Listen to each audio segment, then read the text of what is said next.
Hello and welcome to another anime lore and theory video, and today we are going to take a closer look at how realistic Goblin Slayers would actually act, and in the first part we will take a look at their gear. But before we are going to do so, let me quickly thank my Patreons for supporting this channel. And say thanks to all users of the YouTube thanks function for making one-time donations. And with that said, let's dive into the topic at hand. And before we get into how Goblin Slayers would actually slay goblins and how they would arm themselves, which will be the main point of this video, let's first talk about why there would be people who specialize in goblin hunting. And by that, I don't mean that there would be a specific singular Goblin Slayer guy, but that in a realistic fantasy world with dangerous monsters, Goblin Slayer would actually be a normal and one of the most common adventurer professions or subcategories.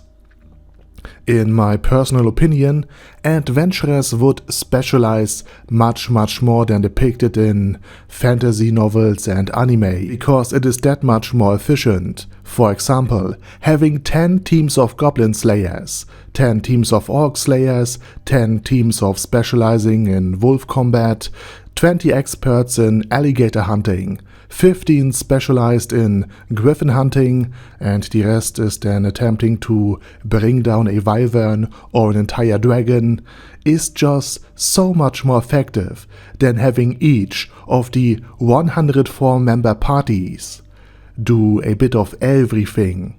I mean, having a blacksmith who's also a steelworker, a painter and an office clerk, and who would be switching between all of the 4 professions every 3 days or so, wouldn't make much sense in our world either. So adventurers would similarly specialize with categories like explorers and cartographers, dragon hunters, orc hunters, troll hunters, giant bat hunters, and of course, goblin slayers. Also, adventurers would cooperate and adapt their teams based on what they need for their current monster hunt. And with that said, let's finally move on to their equipment. First, slayers would carry bags, backpacks and pouches containing supplies such as healing potions, food, water, antidotes, tools and extra ammunition. These supplies would be especially important during extended hunts, and resupply points like villages are not readily available. Of course, slayers would also forage for what they would need, and could also gather water from plants, collect berries, roots and fruits, and even catch rabbits and other game if necessary. And next we have the support gear.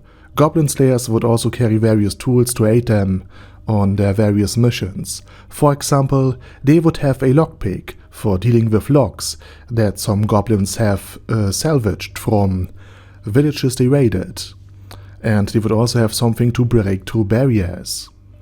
Whether it be the dull end of their sword, just some axe or some hammer, or anything else. They don't want to be trapped with no way out. So a shovel might also be part of their equipment. And of course, a knife for basic cutting duties is still the standard for most members of any armed organization.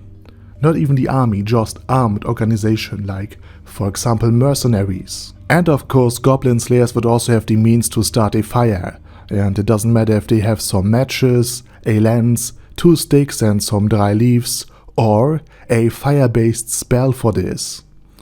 Apart from this, good footwear would be extremely important, and it would likely enabling them to deal with most of the goblins' more simple traps on its very own. I mean, if a poisoned thorn can't penetrate your metal-reinforced boots, then you're safe. If not, you're sorry. Additionally, the Goblin Slayers themselves would also use traps as an integral part of their strategy. No, not Astolfo. These slayers would use snares, tripwires, bear traps, and caltropes, among other things, to immobilize or injure or ideally eliminate goblins altogether, either before a direct confrontation with them or as a deadly surprise, all on their own, for their patrols or other troops of goblins venturing outside of their safe nest. And of course, poisoned arrows, swords or spears would also be employed, just to ensure that any goblin that escaped would still meet not a quick, but still a deadly end. Once again, the goal of these slayers is not to fight fair and honorable, but to efficiently eliminate goblins. So even if a wounded goblin would manage to escape into the dense underbush of a forest or a similar terrain, it would eventually succumb to the poison, especially because they have a fairly small body compared to humans. And now let's talk about the type of armor a slayer would wear. Just like in the show, Goblin Slayers would prefer light-weighted armor made from materials like metal or perhaps gambeson. This armor would provide essential protection against physical attacks while also allowing agility during combat and not impede movement too much. And I'm not only talking about the movement of joints or something like this, no, I am talking about running for extended periods of time. So the total weight of the armor would likely be around 10-20 kilograms at most, and the minimum equipment in terms of body armor would probably include a helmet and good footwear. Again, helmets would be indispensable, because they would be protecting the head, which again is one of the few highly vulnerable areas for a human facing a goblin attack. I mean, think of the helmet as the standard armor part that is still used in modern military units today. And the optimal combination for battling goblins might also involve a shield in the offhand and a spear or a sword as the primary weapon in the strong hand. As for weapons, again, the spear would probably be the most common choice for Goblin Slayers, due to its extended reach. The best way not to get hit in combat is just to stay outside of the goblin's effective range. Instead of relying on your fancy battle skills to evade or block every single attack, especially because where there is one goblin, a second or a third is not that far off. However, slayers would also likely employ swords, axes, maces, bows or clubs, and swords offer the advantage of quick readiness for follow-up attacks, while weapons with long reach provide a significant advantage against goblins whose weapons are typically too short since they are weaker. So if the slayer group is united, then they would use spears and longer ranged weapons, but if they find themselves in a pitched melee battle, then they would draw their swords. However, any weapon capable of causing harm to a human would also be effective against goblins. In some cases, even a simple stone, whether wielded in the fist or thrown, would prove sufficient to dispatch a lone goblin, all on its own.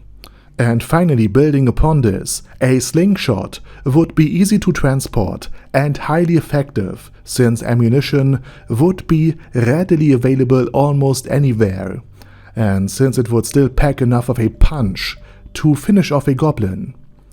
So slayers would probably carry slingshots with them, and new ones could also quickly learn how to use them between missions. And they would also have plenty of opportunity to perfect their aim.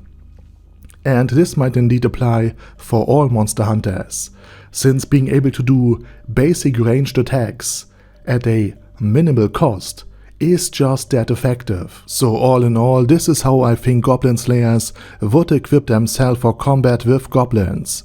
And now with that said, next time we will take a look into the various strategies these slayers would employ.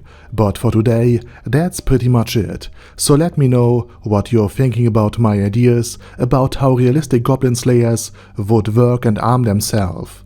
And with that said, I say thank you very much for watching, and special thanks to Arder Daddy Arder, ASK, Bad Guy Yi, Bad Burrito 316, Beezer, Ben C, Brandon D, Chrissy, Crowley0221, Sia, Crystal Prime, Dead Slime, Death is Mercy, Deathless Dragonlord, Demon Xenomorph 1987, Devin Downen, Ding Dong, Dragonlord Placidu Saxophone, Duckwagon, Dunkler Krieger, Dystopia, Dystopia II, Enigmatic Unicorn, Feral Shivan, Guy with That Head, Hector Marino, Hoss, Huster, Jacob G, Jana B, Jason,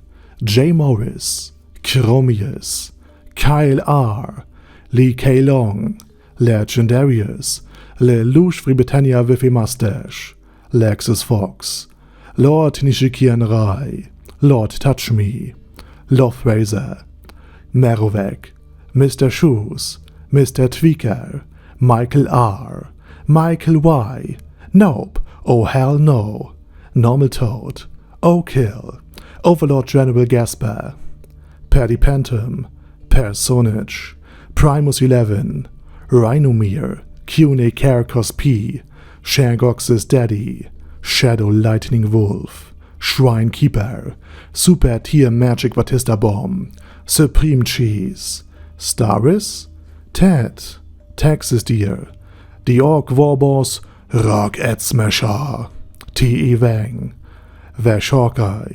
Vegito27, Venture Fanatic, Wilhelm, Xenokai, and Zonagon. Thanks guys. And anyway, have a nice day and I see you all again soon on my next video.